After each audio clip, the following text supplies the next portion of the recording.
베드로전서 1장 3절로부터 7절까지 말씀 우리 마음을 담아서 한 절씩 교독하도록 하겠습니다. 우리 주 예수 그리스도의 아버지 하나님을 찬송하리로다. 그의 많으신 긍휼대로 예수 그리스도를 죽은 자 가운데서 부활하게 하심으로 말미암아 우리를 거듭나게 하사 산 소망이 있게 하시며 썩지 않고 더럽지 않고 새하지 아니하는 유업을 있게 하시나니 곧 너희를 위하여 하늘에 간직하신 것이라. 너희는 말세에 나타내기로 예비하신 구원을 얻기 위하여 믿음으로 말미암아 하나님의 능력으로 보호하심을 받았느니라. 그러므로 너희가 이제 여러 가지 시험으로 말미암아 잠깐 근심하게 되지 않을 수 없으나 오히려 크게 기뻐하는도다. 함께 있습니다. 너희 믿음의 확실함은 불로 연단하여도 없어질 금보다 더 귀하여 예수 그리스도께서 나타나실 때 칭찬과 영광과 존귀를 얻게 할 것이니라. 아멘. 자, 오늘 9월 첫 번째 주일 함께 읽은 베드로전서 1장 3절로 7절 말씀 통해서 산 소망이 있게 하시며 라는 제목으로 하나님의 말씀을 함께 나누도록 하겠습니다. 여러분, 주 64년에 로마, 당시 세계를 지배하던 로마에 큰 화재가 있게 됩니다. 그 화재의 장본인은 다른 누구가 아닌 황제 네로였지요. 네로 황제는 로마 도시를 탈바꿈시키려는 꿈을 가지고 있었어요. 계획을 가지고 있었습니다. 그래서 복잡한 그 도시를 새롭게 만들려는 계획 가운데 원주민들이 있다 보니까 이제 그들을 어떻게 할 수 없어서 내보내야 되는데 이제 그럴 수 없으니까 이제 불을 지르게 된 거지요. 그런데 생각 밖에 그것이 폭동의 조짐으로 이제 나타나게 되는 거예요. 그냥 이 일이 순조롭게 진행되리라 생각했지만 백성들이 이제 폭동을 일으키려고 하는 것입니다. 위기를 감지한 이 네로가 이제 그 책임을 이 기독교도들에게 전가하는 거죠. 이 기독교인들이 이제 방화를 했다, 이제 소문을 내게 된 것입니다. 그래서 이제 화살이 네로가 아닌 기독교도들에게 향하게 된 거예요. 그래서 그리스도인들을 이제 잡아 죽이기 시작하는 것입니다. 공개적으로 십자가에 처형하기도 하고 맹수의 밥으로 던져놓기도 하고 모진 고문과 또 고통을 가하게 된 것입니다. 이때 로마에 살고 있던 많은 그리스도인들이 이제 다른 곳으로 떠나가게 돼요. 박해를 피해서 도망가게 된 것입니다. 주로는 소아시아 지역, 지금으로 말하면 투르키예 지역, 그곳으로 피해 살게 되는 거죠. 그래서 그때의 상황을 히브리서 11장에서는 이렇게 묘사하고 있는데 그들이 광야와 산과 동굴과 토굴에서 유리하였다라고 되어져 있어요. 그러니까 일반 도시에서 섞여 살 수가 없고 사람들이 살지 아니하는 광야, 산, 동굴, 토굴 이런 곳에 들어가서 우리 그리스도인들이 함께 살게 되었다는 것입니다. 그래서 지금도 터키 성지 순례를 가보면 바로 그 지역을 방문하게 되죠. 이를테면 이제 갑바도기아라는 지역이 있어요. 이 지역은 사암 지역입니다. 그러니까 모래 암석지이죠. 그러다 보니까 이 구멍을 동굴을 파기가 쉽다는 거예요. 그래서 보면은 산인데 이제 동굴들이 빽빽히 가득한 그런 것들을 발견하게 돼요. 그러니까 그곳에서 우리 그리스도인들이 함께 모여서 하나님을 예배하고 살아갔다는 것입니다. 이와 같이 동굴이 아니고 때로는 이제 땅속을 파고 들어가기도 했어요. 그래서 소위 데린구유라는 지역에 가보면 땅 깊은 곳까지 굴을 파서 살았던 그런 모습이 나와 있습니다. 지하 80m, 90m까지 파고 들어갔다고 그래요.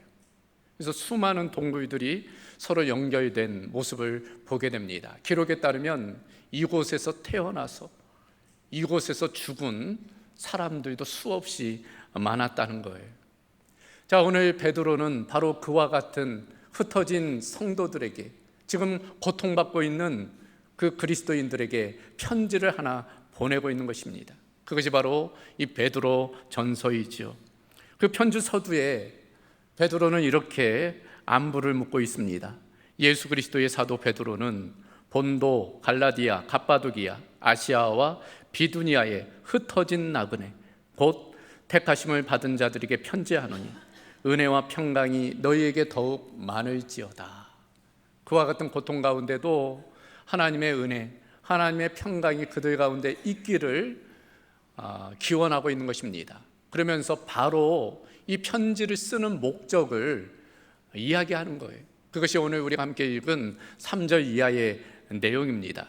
다시 한번 그 내용을 보면 우리 주 예수 그리스도의 아버지 하나님을 찬송하리로다.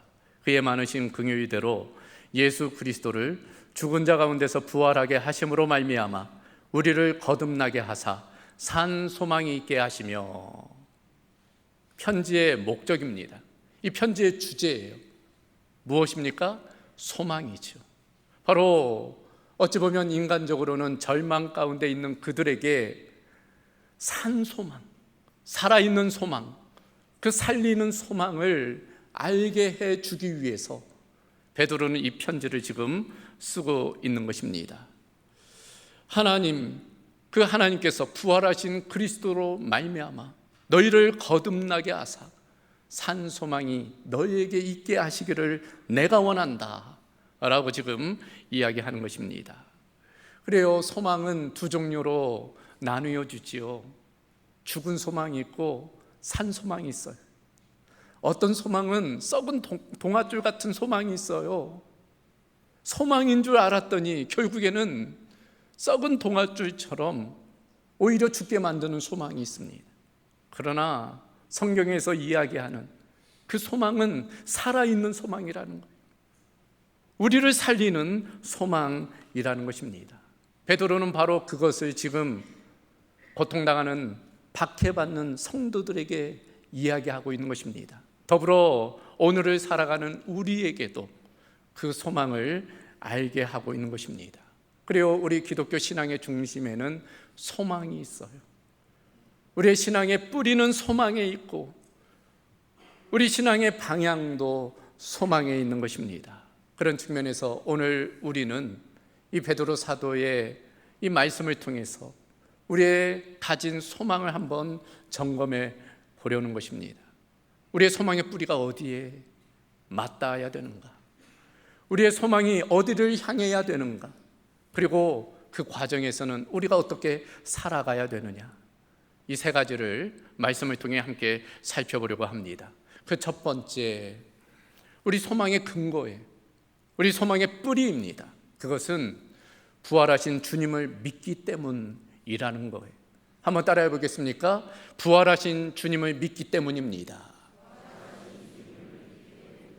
그래, 우리 소망의 뿌리에, 우리 소망의 근거는 우리 자신에게 있는 것이 아니라는 거예요. 우리 소망의 뿌리는 부활하신 주님께 있는 것입니다. 3절 말씀을 다시 보면 우리 주 예수 그리스도의 아버지 하나님을 찬송하리로다. 그의 많으신 긍휼대로 예수 그리스도를 죽은 자 가운데서 부활하게 하심으로 말미암아 우리를 거듭나게 하사 산 소망이 있게 하셨다. 여기 보면 우리 하나님께서 예수 그리스도를 죽은 자 가운데서 부활하게 하셨다라고 되어져 있어요. 그것이 우리 소망의 근거라는 것입니다. 우리 소망의 뿌리라는 거예요. 여러분, 지금 우리가 함께 예배하고 있지 않습니까? 오늘 주일에 우리가 원근각저 흩어졌던 우리 성도들이 함께 모여 예배합니다. 우리는 주일만 되면 함께 반복적으로 예배하고 있어요. 사실은 구약이나 신약 복음서의 내용을 보면은 이스라엘 백성은 주일에 예배하지 않아요. 언제 예배합니까? 안식일에, 토요일이죠. 정확하게 말하면 금요일 해질 무렵부터 토요일 해질 무렵까지가 안식일이에요. 유대인들은 지금도 생명처럼 그 안식일을 지킵니다. 생명보다도 그 안식일을 소중하게 여겨요. 깨지지 않는 그들의 전통입니다. 그러나 우리는 주일에 함께 모여 예배하고 있어요. 그 전통을 깨고 일요일에 예배를 하는 것입니다. 그리고 그 일요일을 주일이라고 바꾸어 이야기하는 것입니다. 그 이유가 무엇일까? 바로 우리 주님께서, 예수님께서 바로 그 날에 부활하셨기 때문이. 그래서 그날은 주님의 날, 부활의 날 되는 것입니다. 그 감동과 감격이 우리로 매 주일마다 모여 예배하게 하는 거예요. 그래요. 예수님이 돌아가신 후에 예수님을 따른 많은 제자들이 뿔뿔이 흩어졌어요. 제자들도 두려워서 모처에 숨어 있었습니다. 절망 가운데 있었던 거예요. 이제 모든 것이 끝났다고 생각했습니다. 그랬던 그들이, 도망갔던 그들이, 두려워서 숨어 있던 그들이 어느 날 변하는 거예요. 공개적으로 사람들 앞에서 예수님의 부활하심을 선포하는 것입니다. 그전까지 두려워 떨던 그들이 그와 같이 변할 수 있었던 까닭은 부활하신 주님을 만났기 때문이죠. 그런 측면에서 제자들의 변화는 다시 돌려 생각해 보면 예수님의 부활의 분명한 증거인 것입니다. 예수님이 부활하신 것 말고 제자들의 변화를 설명할 수 없기 때문이에요. 목숨을 구하기 위해 도망쳤던 그들이 하루아침에 변할 수 있었던 까닭, 예수님의 부활 아니고는 설명할 수 없는 것입니다. 바로 거기로부터 교회가 시작이 되었고 그 초대교회의 역사가 오늘 우리에게까지 이르게 된 것입니다. 그래서 초대교회로부터 지금까지 온 성도들은 주일에 함께 모여 예배를 하는 거예요. 이처럼 주일마다 우리가 교회에서 모여 예배하는 이유는 부활하신 주님께서 지금도 살아계시고 성령으로 우리 가운데 역사하신다는 것을 우리가 믿기 때문입니다. 그리고 그 믿음이 우리에게 산 소망을 가져다 주는 거예요. 그래서 우리의 소망은 살아있는 소망, 살리는 소망입니다. 실제로 헬라어로 여기서 산 소망이라고 할 때 이 산이라는 단어가 이제 조산이라는 단어를 쓰고 있는데 자오라는 헬라어 단어의 현재 분사형이, 이 자오라는 이 헬라어 단어, 이 살아있다라는 이 헬라어 단어, 이것은 그냥 상태가 아니에요. 그러니까 근근히 생명을 부지하는 그런 상태를 의미하는 것이 아닙니다. 오히려 활력이 있고 생동력이 넘치는 그런 동사적인 의미를 이야기하는 것입니다.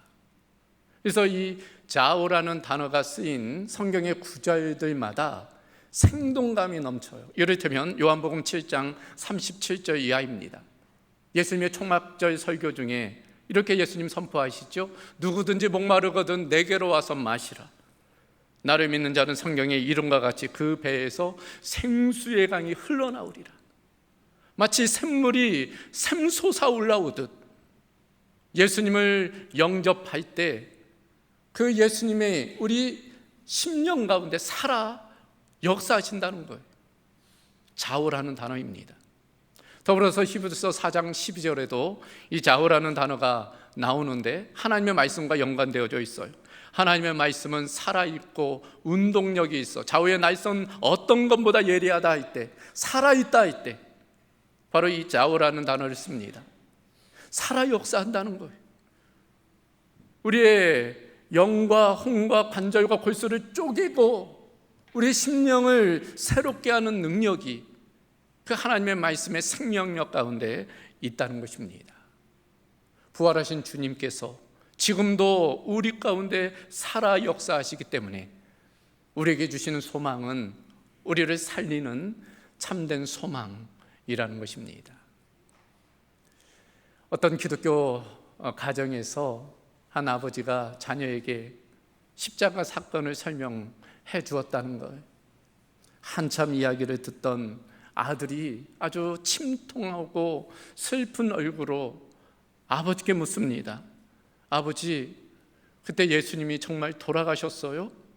그래, 예수님이 우리를 위해서, 우리를 사랑해서 돌아가셨단다, 죽으셨단다. 그랬더니 이 아이가 더 진통한 표정으로 아버지께 이야기하는 거예요. 그러면 아버지, 예수님은 더 이상 우리를 도와주시거나 사랑하실 수 없겠네요? 그때 아버지가 뭐라고 했을까요? 아니야, 예수님은 사흘 만에 다시 살아나셨어. 그리고 지금도 우리 가운데 역사하셔.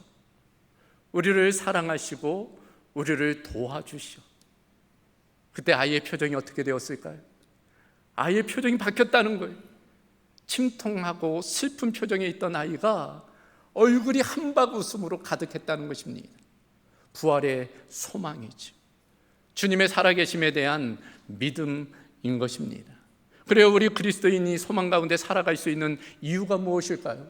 바로 지금도 살아 역사하시는 예수님의 생명력 때문입니다. 그 주님께서 지금도 우리 가운데 함께 하시고 우리를 도우시고 우리에게 힘주시기 때문에 우리는 어떤 상황 가운데서도 소망을 잃지 않을 수 있는 것입니다.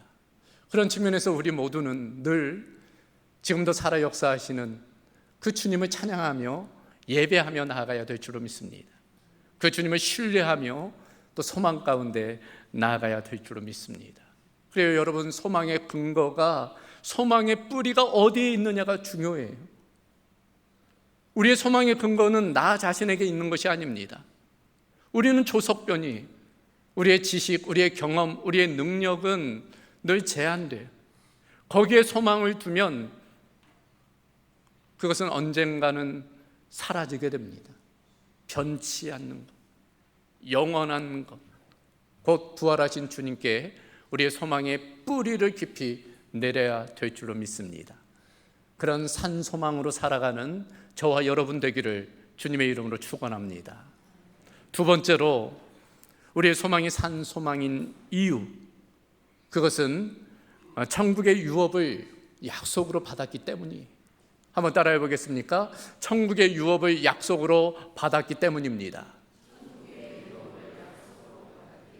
그래요, 우리가 어떤 상황 가운데 있어도, 고난 가운데 있어서 소망을 잃지 않을 수 있는 이유, 천국의 유업을 우리가 받았기 때문이에요. 4절 말씀 다시 볼까요? 썩지 않고 더럽지 않고 쇠하지 아니하는 유업을 있게 하시나니 곧 너희를 위하여 하늘에 간직하신 것이라. 여러분, 여기 보면 유업이라는 단어가 나오지요. 헬라어로는 클레로노미안이라는 단어입니다. 이 단어가 다양하게 번역됐어요. 새번역 성경에서는 유산으로, 공동번역 성경에서는 분깃으로, 현대인의 성경에서는 축복으로, 그리고 우리가 예전에 사용하던 개역 한글 성경에서는 기업으로 번역이 되었습니다. 우리 성도들 중에서도 기업, 산업체를 지금 경영하시는 분들이 계시는데 요 사이는 좀 어떠시냐고 묻기도 좀 어려워요. 참으로 기업하는 것이 쉽지 않기 때문입니다. 이 당시 성도들은 어땠을까요? 더 어려웠어요. 어려운 정도가 아닙니다. 예수 믿는다는 것 그 하나만의 이유로 그 산업을 빼앗기고 강탈당하고 쫓겨나고 하는 일이 비일비재했어요. 어찌 보면 인생의 기반이 흔들리는 것입니다. 그럼에도 불구하고 초대교회 성도들은 그런 어려움에도 불구하고 소망을 잃지 않았다는 거예요. 그 이유가 히브리서 10장 34절에 이렇게 되어져 있습니다. 너희가 갇힌 자를 동정하고 너희 산업을 빼앗기는 것도 기쁘게 당한 것은 더 낫고 영구한 산업이 있는 줄 알미라. 이들이 모든 것을 빼앗기고 강탈당하고 쫓겨나기까지 했지만 오히려 그들이 기뻐했다는 거예요. 그 이유가 무엇이라고요? 더 낫고 영구한 산업이 있다는 것을 그들이 알았기 때문이라는 거예요. 오늘 본문에 따르면 하늘에 있는 유업이 있다는 것을 이들은 알았기 때문입니다.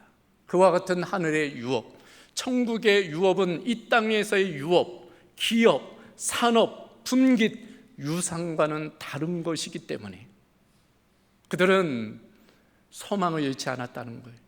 그래요. 하늘에 있는 유업은 어떤 것들이에요? 본문에 따르면 그것은 썩지 않는 유업이라는 거예요. 더럽지 않는 유업이라는 것입니다. 쇠하지 않는 유업이라는 거예요. 반대로 생각하면 이 땅에서의 유업, 유산, 기업들은 어떤 것입니까? 결국에는 썩어질 것들이, 결국에는 없어질 것들입니다. 결국에는 사라질 것들이. 즉 세상의 유업과는 다른 것들을 그들은 가지고 있다는 것을 알았기 때문에 결코 세상의 것을 잃었다고 해서, 조금 사업에 실패했다고 해서, 좀 자녀가 좋은 대학에 못 갔다고 해서, 조금 질병에 걸렸다고 해서 절망하지 않았다는 거예요. 영원한 하나님 나라에 대한 유업을 소망 가운데 붙들었기 때문이라는 것입니다. 놀라운 것은 그와 같은 하늘의 유업은 하나님께서 보장해 주신다는 거예요. 5절의 말씀입니다. 너희는 말세에 나타나기로 예비하신 구원을 얻기 위하여 믿음으로 말미암아 하나님의 능력으로 보호하심을 받았느니라. 하나님의 능력으로 그 모든 것들을 보호해 주신다는 거예요. 그래요. 이 땅의 기업들, 유산들, 분깃들은 때로 흔들려요. 때로는 빼앗깁니다. 때로는 사라져요. 강도가 들기도 하고, 경제 대란이 오기도 하고, 사건과 사고에 휘말리기도 하고, 아무리 지키려고 해도 지킬 수 없는 때가 있다는 거예요. 그러나 하늘의 유업은 하나님께서 그 능력으로 보호해 주신다는 거예요. 안전하다 말씀하고 있는 것입니다. 예수님도 그래서 산상수훈에서 이렇게 이야기합니다. 너희 보물을 땅에 쌓아두지 말라. 땅에 쌓아둔 그 보물들은 도둑이 오거나 하면 빼앗기게 된다. 그러니 오히려 너희 보물을 하늘에 쌓아두라. 그곳은 좀이나 동록이 해하지 못하며 도둑이 구멍을 뚫지 못하고 도둑질 못한다. 하나님께서 보호해 주시기 때문이라는 것입니다. 그런 측면에서 오늘을 살아가는 우리에게 필요한 것이 바로 이 천국에 대한 소망이, 다시금 우리는 하늘 유업에 대한 소망을 붙들어야만 하는 것입니다. 사실 오늘날 한국교회가 대사회적으로 욕을 먹는 이유가 무엇일까요? 희복신앙에 빠져 살기 때문이에요. 천국에 대한 소망이 부족하기 때문입니다. 희복신앙, 지나치게 현세에만 관심이 있는 거예요. 이 땅에서 잘 먹고 잘 사는 일에만 관심을 갖는 거예요. 세상 사람들과 똑같은 소망을 가지고 살아가는 것입니다. 오죽하면 천당 밑에 분당이라는 말이 있겠어요. 여기가 좋사오니. 여러분, 이 땅에 소망을 두면 결국 그 소망이 사라지는 순간 우리도 흔적 없이 사라지게 돼요. 그러지 말고 영원한 천국에 소망을 두라. 그러면 어떤 상황 가운데에서도 흔들리지 않는다 말씀해 주는 것입니다. 그래요. 우리가 이런 소망을 가진다는 것이 중요해요. 그러면 이 땅에서 좀 어렵게 살아도, 힘들게 살아도 우리는 이겨낼 수 있어요. 거기에 목매지 않을 수 있습니다. 자꾸만 이 땅에만 소망을 두니까 조금 실패하면, 조금 병들면, 조금 자녀가 잘못 나가면 절망하고 고통스러워하는 거예요. 영원한 것에 소망을 두어야 되는 것입니다. 그래서 우리가 천국 신앙을 갖는다는 것은 이 땅에서의 우리의 삶의 태도를 결정하게 돼요. 영원한 것에 대한 소망을 가지면 그저 유한한 것에 목매지 않기 때문이, 손해봐도 괜찮아, 당장 조금 잃어도 낙심치 않게 되는 것입니다. 초대교회 성도들이 순교, 죽음의 상황 가운데서도 그들이 찬양하며 죽음을 맞이할 수 있었던 까닭, 이 땅이 끝이 아님을 알았기 때문입니다. 영원한 천국에 대한 소망이 있었기 때문인 것입니다. 그것이 그들을 담대하게 하고 그들을 강하게 만들었던 것입니다. 여러분, 잘 들으셔야 돼요. 그렇다고 이것이 현실을 도피하라는 말 아닙니다. 현실을 무시하라는 말 아니에요. 우리가 현재를 최선으로 잘 살아야 되지요. 그러나 현재에만 소망을 두지 말라는 것입니다. 우리는 나그네잖아요. 베드로 이 서신에서 강조하는 것이 우리는 나그네의 신분이라는 것입니다. 이 땅이 우리의 본향이 아니라는 거예요. 우리는 하나님의 나라, 그 본향을 향해 지금 나아가는 존재라는 것입니다. 그래서 신학자 제임스 그레이가 그런 이야기를 했어요. 본향길 가는 것이 확실하다면 그 도상에서의 어려움은 능히 견뎌낼 수 있지 않겠느냐. 하나님의 나라에 지금 가는 과정이라면 그 과정에서 조금 어렵고 힘들어도 능히 이겨낼 수 있지 않겠느냐. 바로 그 말입니다. 그냥 여기에만 소망을 두면 낙심하지만 영원한 것에 소망을 두면 우리가 그 모든 어려움을 이길 수 있는 것입니다. 그리고 소망의 방향이 중요해. 무엇을 향한 소망인가? 단지 이 땅에 대한 소망인가?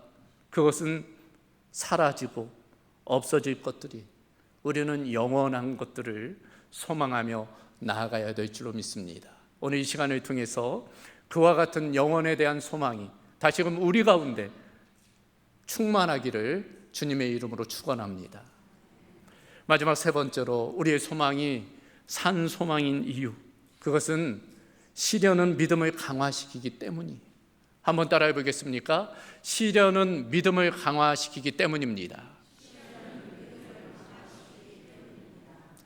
6절과 7절이에요. 다시 말씀을 보겠습니다. 그러므로 너희가 이제 여러 가지 시험으로 말미암아 잠깐 근심하게 되지 않을 수 없으나 오히려 크게 기뻐하는도다. 너희 믿음의 확실함은 불로 연단하여도 없어질 금보다 더 귀하여 예수 그리스도께서 나타나실 때에 칭찬과 영광과 존귀를 얻게 할 것이니라. 자, 여기 보면은 우리 인생 가운데 시험이 있다는 것을 이야기합니다. 한두 가지도 아니고 본문에 따르면 여러 가지 시험이라고 되어져 있어요. 우리 믿는 이들에게도 그런 시험, 도전, 공격, 유혹들이 있다는 거예요. 누구에게는 그것이 질병일 수 있고, 누구에게는 그것이 사업의 실패일 수도 있고, 관계의 문제가 될 수도 있어요. 여러 차원의 시험들이 우리를 찾아옵니다. 그럴 때 어떻게 할 것인가? 근심할 수 있다는 거예요. 근심이 없을 수는 없다는 것입니다. 그러나 우리의 근심은 잠깐이라는 것입니다. 오히려 뭐라고 되어져 있어요? 크게 기뻐한다.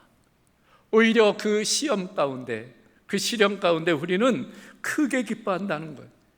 그 이유가 무엇입니까? 바로 그와 같은 시험이, 그와 같은 시련이 우리의 믿음을 강화시키고 연단해서 결국 주님 앞에 설 때 주님께서 우리를 칭찬해 주시고 영광과 존귀로 우리에게 함께 하시기 때문에 오히려 크게 기뻐한다 말씀하고 있는 것입니다. 그래서 성경에서의 우리가 당하는 모든 시련은 믿음과 관련되어져 있어요. 그래서 야고보서에서 보면 믿음의 시련이라고 되어져 있습니다. 믿는 이들에게 모든 시련은 믿음의 시련이, 곧 그 시련을 통해서 우리는 믿음이 강화되는 것입니다. 바꿔 생각해 보면 왜 믿는 이에게 시련이 찾아올까? 왜 어려움이 찾아올까? 우리의 믿음을 강화시키기 위함이에요. 시험이 아니고는 우리의 믿음을 강화시킬 수 있는 방법이 없기 때문에, 시험을 통해서만 깨달아지는, 시험을 통해서만 강화되는 믿음이 있기 때문에 때로 하나님께서 우리에게 시련을 허락하신다는 것. 그 시련을 우리가 잘 인내하고 견디면 오히려 우리의 믿음이 더욱 강화된다라고 말씀하고 있는 것입니다. 바로 그 원리를 오늘 베드로 사도는 금을 통해서, 금의 재련 과정을 통해서 설명하고 있어요. 여러분, 우리가 금 귀하게 여기잖아요. 근데 이 금이 그냥 우리가 가진 형태로 있는 게 아니잖아요. 자연 상태에서는 이 광석 안에 섞여 있습니다. 아주 미량의 금이 섞여 있어요. 그럼 어떻게 해요? 채굴을 하죠. 바위를 깹니다. 그러면 이 돌덩어리들 있잖아요. 그거 이제 용광로에 집어넣는 거죠. 그러면 모든 불순물들은 다 녹아 없어져요. 그리고 금, 순금만 나오게 됩니다. 그렇게 나온 그 100%의 순금을 우리는 귀하게 여기는, 가치 있게 여기는 것입니다. 우리의 신앙도 마찬가지라는 거예요. 우리의 신앙이 어떻게 강화되는가, 우리의 신앙이 어떻게 순수해지는가, 시련이라는 과정을 통해서, 그 불시험을 통해서 우리의 믿음이, 우리의 신앙이 강화된다는 것입니다. 그래서 구약의 욥은 이렇게 고백한 바가 있습니다. 그러나 내가 가는 길을 그가 아시나니 그가 나를 단련하신 후에는 내가 순금같이 되어 나오리라. 이와 같은 시련이 우리의 믿음을 강화시키고 우리를 정금같이 만들어 준다는 것입니다. 그래서 로마서에서 바울 사도도 이렇게 이야기합니다. 다만 이뿐 아니라 우리가 환난 중에도 즐거워하나니 이 환난은 인내를, 인내는 연단을, 연단은 소망을 이루는 줄 알미라. 오히려 환난, 핍박, 고난, 시련 앞에서 낙심절망하지 않고 오히려 즐거워한다는 거예요. 그 환난이 인내리, 인내가 연단을, 연단이 소망을 이루기 때문이다 이야기하고 있는 것입니다. 그런 측면에서 우리는 고난을 대하는 태도가 세상 사람들과는 달라야 돼요. 우리는 다른 차원의 가치를 알고 있기 때문입니다. 그래서 베드로 사도가 3장 14절 이하에 이렇게 권면합니다. 그러나 의를 위하여 고난을 받으면 복이 있는 자니 그들이 두려워하는 것을 두려워하지 말며 근심하지 말고 너희 마음에 그리스도를 주로 삼아 거룩하게 하고 너희 속에 있는 소망에 관한 이유를 묻는 자에게는 대답할 것을 항상 준비하되 온유와 두려움으로 하라. 세상 사람들이 두려워하고 근심하는 것처럼 너희는 하지 말라는 거예요. 오히려 너희는 기뻐하라는 거죠. 그리고 그럴 때 세상 사람들이 묻지 않겠습니까? 아니 도무지 어떻게 그런 상황에서도 낙심하지 않을 수 있느냐고, 어떻게 그런 상황에서도 그렇게 담대하게 나아갈 수 있느냐고. 그때 대답할 이유를, 그 소망에 관한 이유를 묻는 자에게 대답할 준비를 하고 있어야 된다는 거예요. 그것이 뭐예요? 이미 살펴본 내용입니다. 바로 예수 그리스도이시죠. 우리가 믿는 예수 그리스도 때문입니다. 그리고 영원한 천국에 대한 소망 때문인 거예요. 바로 그것을 우리가 이야기할 수 있어야 된다는 것입니다. 그래요 여러분, 이 또한 지나가리라. 모든 것은 지나가기 마련이, 좋은 일도 지나가고 나쁜 일도 지나가요. 중요한 것은 지나가되 흔적을 남기고 지나갑니다. 나무도 그렇대잖아요. 나무도 나무태를 보면 그 세월에 어떤 일이 있었는지를 알 수 있다고 그래요. 나무태만 봐도 이 나무가 어떤 세월을 살았는지를 알 수 있다는 것입니다. 우리 인생도 마찬가지. 우리가 만나는 모든 일들은 우리에게 흔적을 남겨요. 육체에도 흔적을 남기잖아요. 주름이 생겨요. 마음에도 영혼에도 흔적을 남깁니다. 중요한 것은 부정적인 흔적으로만 남겨서는 안 된다는 거예요. 오히려 그런 시련이, 그런 고난이 오히려 우리의 믿음을 강화시키는 흔적으로 남겨져야 되는 것입니다. 그런 측면에서 이 또한 다 지나가지만 그 시간을 어떻게 지나가느냐가 중요해요. 주님 따로 나 따로가 아니라 주님 안에서 주님과 함께 주님을 통하여 그 모든 시련들을 믿음으로 이겨나는 그런 기회가 되어야 될 줄로 믿습니다. 여러분, 소망을 이루는 과정 분명히 시련이 찾아올 수밖에 없어요. 그러나 그 시련은 오히려 우리의 믿음과 소망을 더욱더 굳세게 하는 기회가 되는 것입니다. 오히려 그런 것들을 통해서 우리는 정금같이 나오게 될 거예요. 그리고 결국 오늘 약속의 말씀처럼 주님 앞에 설 때 칭찬과 존귀와 영광을 얻게 될 것입니다. 그런 소망을 가지고 또 믿음으로 나아가는 저와 여러분 되기를 주님의 이름으로 축원합니다.